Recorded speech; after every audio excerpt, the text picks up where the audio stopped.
जगत्कुटुम्बिनः जगत्संरक्षणार्थं नीलयावतीर्णस्य श्री श्रीदेवी भूदेवी समेत श्री अनन्तपद्मनाभस्वामिनः अद्य कल्याण महोत्सवांगत्वेन देवतानुग्रह प्रसाद बलसिद्ध्यर्थं दैवानुग्रह प्रसाद बलसिद्ध्यर्थं श्रीमान् श्रीमदः यजमानस्य गोत्रोद्भवस्य पुलिगोर्ल गोत्रोद्भवस्य भूमिरेड्डी राजगोपाल रेड्डी नामधेयस्य धर्मपत्न्याः पद्मावती नाम्याः सपुत्रस्य अनिल रेड्डी नामधेयस्य सौजन्या नाम्याः आश्रित नामधेयस्य सदृत साई गगन नामधेयस्य सह कुटुंब प्रशांत रेड्डी नामधेयस्य सिंधु नाम्याः इष्टनयना नाम्याः अद्वैत साईराज नामधेयस्य सह कुटुंबानां निल्याकुल गोत्रोद्भवस्य सुब्रह्म नाम्याः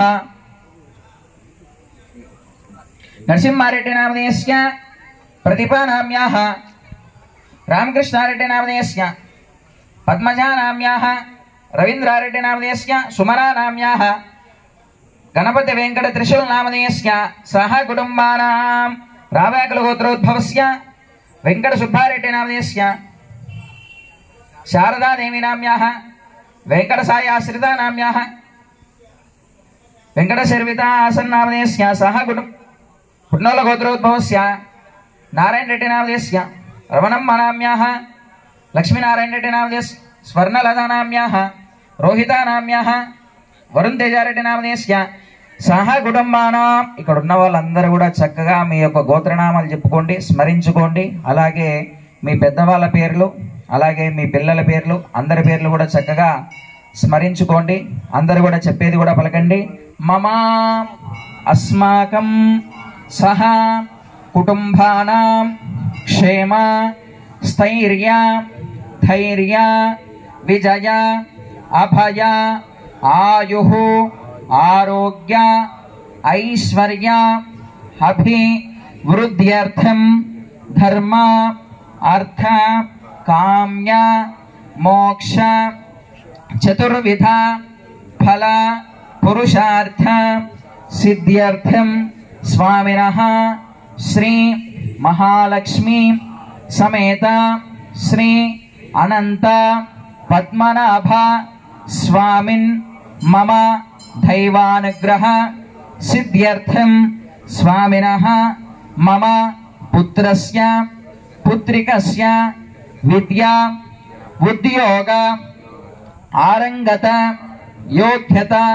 सिद्ध्यर्थं मम अष्टैश्वर्य आरोग्य अनुकूल्यता फल सिद्ध्यर्थं स्वामिनः मम स्वगृहे अलक्ष्मी अनुग्रह स्थिर निवास फल सिद्ध्यर्थं स्वामिनः मम श्री हरिहर क्षेत्रे स्वामिनः श्री अनंत पद्मनाभ स्वामिन् वार्षिक कार्तिक मास चतुर्थ स्थिरवासर युक्तस्य कल्याण महोत्सव अंगत्वेन स्वामिनः मम पाडी पंटाभिवृद्ध्यर्थं स्वामिनः आधो निर्विघ्नता फल सिद्ध्यर्थं श्रीमन् विश्वक्सेन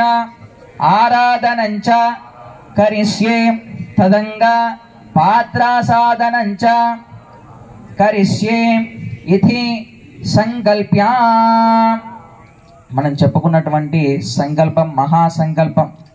మనం ఏదన్నా చేసేటప్పుడు ముందే అనుకున్న అన్ని కూడా కార్యక్రమాలు దిగ్విజయంగా పూర్తి చేస్తాం. సపోజ్గా రేపు ఎక్కడికైనా వెళ్ళాలనుకుంటే ఈరోజు అనుకొని రేపు వెళ్ళడం ప్రారంభం చేస్తాం. అలాగే స్వామివారికి కూడా చక్కగా మనము నీ కళ్యాణం చేస్తున్నాం నాయన, లోకక్షేమం అంతా కూడా చక్కగా ఉండాలి. స్వామివారికి విశేషం ఏంటంటే నిత్య కళ్యాణం పచ్చతోరణం, నిత్య కళ్యాణకారకుడు, సకలైశ్వర్య గుణాభి అభివంతుడు, అఖిలాండ కోటి బ్రహ్మాండ నాయకుడు. చూసారా చక్కగా ఎంత అలంకారం చేసినా కూడా తక్కువే. నాకు పక్కన ఇద్దరు కూడా చక్కని తల్లికి చాంగుబలలాగా ఉన్నా కూడా స్వామివారికి ఎన్ని పూలదండలు వేసినా, ఒక 100 కేజీలు బంగారం వేసినా కూడా తక్కువే. అందుకే అలంకార ప్రియహో విష్ణుహో అని అన్నారు. స్వామివారికి మనం ఎంత తెచ్చినా కూడా, ఎంత చేసినా కూడా ఏదో ఒక చిన్న లోపం ఉంటుంది ఆయనకు. నువ్వేదో చేయలేదురా అని అంటాడు. కాబట్టి మనం ఎలాగైతే భోజనం చేస్తే మొత్తం చేస్తే లాస్ట్కు పెరుగు లేదంటాం, ఎలాగంటామో అలా స్వామివారి కూడా నువ్వు ఎన్ని చేసినా కూడా నాకు తక్కువనే రా నాయనా అని అంటాడు స్వామి. కాబట్టి చక్కగా మనం అంగరంగ వైభవంగా వార్షికం అంటే సంవత్సరానికి ఒకరోజు స్వామివారిని ఇక్కడ వేంచేసుకొని అంగరంగ వైభవంగా స్వామివారికి మనకు తోచినంత స్వామివారి కంటే మనం స్వామివారి కళ్యాణం చేయాలంటే మనం సరిపోం. ఎవరు? అనంత పద్మనాభ స్వామి. 1 2 3 4 లెక్కలు వేసుకునేది కాదు ఆయనకు. ఏం కావాలి? అనంత కోటి బ్రహ్మాండ నాయకుడు. అనంత అంటే ఎన్ని? ఎవరు లెక్కేయలేనంత డబ్బు కావచ్చు, ఎవరు లెక్కేనంత లెక్కలు కావచ్చు. కాబట్టి మనం ఏదో చిన్నగా మన ఆయనను తృప్తిపరచడానికి చక్కగా మనం కళ్యాణ మహోత్సవం చేసుకుంటున్నాం. ఇప్పుడు మన సంకల్పం చెప్పుకొని ఈ కార్యక్రమం అంతా నిర్విఘ్నంగా జరగాలంటే మనం మొట్టమొదటి ఏ దేవుడికి పూజ చేసుకుంటాం? విఘ్నేశ్వరుడికి పూజ చేసుకుంటాం. ఎందుకు? నిర్విఘ్నంగా జరగాలని చెప్పేసి. కానీ స్వామివారికి విశ్వక్సేనుడు అధిపతి. ఎందుకయ్యా విశ్వక్సేనుడు? విఘ్నారికారకుడు వినాయకుడు కదా అనుకోవచ్చు.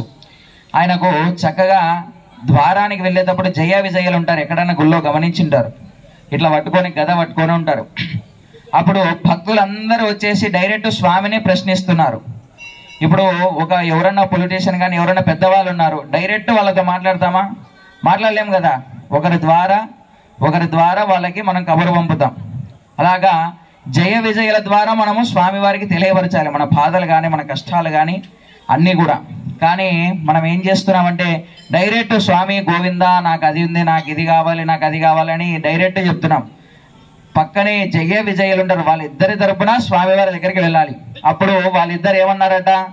నాయనా డైరెక్ట్ నీ దగ్గరికి వెళ్తున్నారు, మమ్మల్ని ఇద్దరిని ఎవరిని పట్టించుకోవడం లేదు, మాకు ఏదైనా దారి చూపు నాయనా స్వామి అని చెప్పేసి ఇద్దరు కూడా స్వామివారి దగ్గరికి వెళ్ళేసి అడుగుతారంట. సరే నాయన, ఇప్పటి నుంచి నాది ఏ కార్యక్రమం చేయాలన్నా కూడా మీరిద్దరు కలిస్తే విశ్వక్సేనుడు 2 చేతులు కూడా స్వామివారి ఇలాగ పట్టుకొని విశ్వక్సేనుడు నాది ఏ కార్యక్రమం చేయాలన్నా కూడా మొట్టమొదటిగా ఈ అన్ని కార్యక్రమాల వినాయకుడు ఎలాగనో నా విష్ణుమూర్తి దేవాలయాలకు అన్నిటి కూడా నువ్వు విశ్వక్సేనుడివి, నీ కార్యక్రమం చేసుకున్న తర్వాతనే నాది ఏదైనా కార్యక్రమం ప్రారంభించు నాయన అని చెప్పేసి ఆజ్ఞ వేస్తే అప్పటి నుంచి ఒక ద్విదర్భ కూర్చతో, దర్భ అందరికి కూడా తెలిసింది ఎంత పవిత్రమైనదో, దానిలోకి స్వామివారిని ఆవాహన చేసి చక్కగా పుణ్యాహవాచనం చేసుకొని అలాగే చక్కగా కళ్యాణం ప్రారంభం చేసుకుందాం. అందరూ కూడా మరొకసారి గట్టిగా స్వామివారికి చక్కనైనటువంటి మధురాధిమధురైనటువంటి గోవింద నామస్మరణతో ప్రారంభం చేసుకుందాం. లక్ష్మీరమణ గోవింద. అందరు గట్టిగా చెప్పట్లేదు స్వామి, నాకే వినపడట్లేదు, స్వామికి ఏం వినపడుతుంది? గట్టిగా చెప్పాలి, లక్ష్మీరమణ గోవింద. ఇప్పుడు నాకు వినపడ్డది, స్వామికి వినపడాలి, గట్టిగా చెప్పాలి స్వామి గోవింద గోవింద. మీరందరూ కూడా డల్గా ఉన్నారు, గట్టిగా చెప్తే స్వామివారి పూలదండలు కదలాలి, గట్టిగా చెప్పాలి కదా. మనము స్వామివారికి నువ్వు ఎక్కడో కష్టపడి కొన్ని కోట్లు తెచ్చినా కూడా స్వామి స్వీకరించాడు. ఆయనకు కావాల్సింది ఇది, మన నాభిలో నుంచి వచ్చినటువంటి ఆ గోవింద నామస్మరణ మాత్రమే స్వీకరిస్తాడు. నువ్వు ఎంత గట్టిగా గోవింద చెప్తే ఎమ్మడే నీ దగ్గరికి వాలిపోతాడు స్వామి. ఎవర్రా నాయన నన్ను అంత గట్టిగా పిలుస్తున్నాడు, వీనికి ఏమైందో అని చెప్పేసి ఎమ్మటే నీ కొంగు కట్టుకొని నీతో పాటే ఉంటాడు స్వామి. కాబట్టి మనం ఎక్కడికి వెళ్ళినా సరే మనము డబ్బు వేసినా కూడా స్వామి మనకు స్వీకరించాడు. ఏంటంటే గోవింద నామస్మరణం చేస్తేనే స్వామి మన దగ్గరికి వచ్చేసి మన కష్టాలను మనకు తెలియకుండానే తీర్చేటువంటి వాడు అనంత పద్మనాభ స్వామి. కాబట్టి చక్కగా మరొకసారి గట్టిగా గోవింద చెప్తే ప్రారంభం చేసుకుందాం. గోవింద లక్ష్మీరమణ గోవింద. ఇప్పుడు చక్కగా మొట్టమొదటిగా విశ్వక్సేనారాధన జరుగుతుంది. అందరూ కూడా చక్కగా స్వామివారి నమస్కారం చేసుకుంటూ ఉండండి. ఓం ఆధో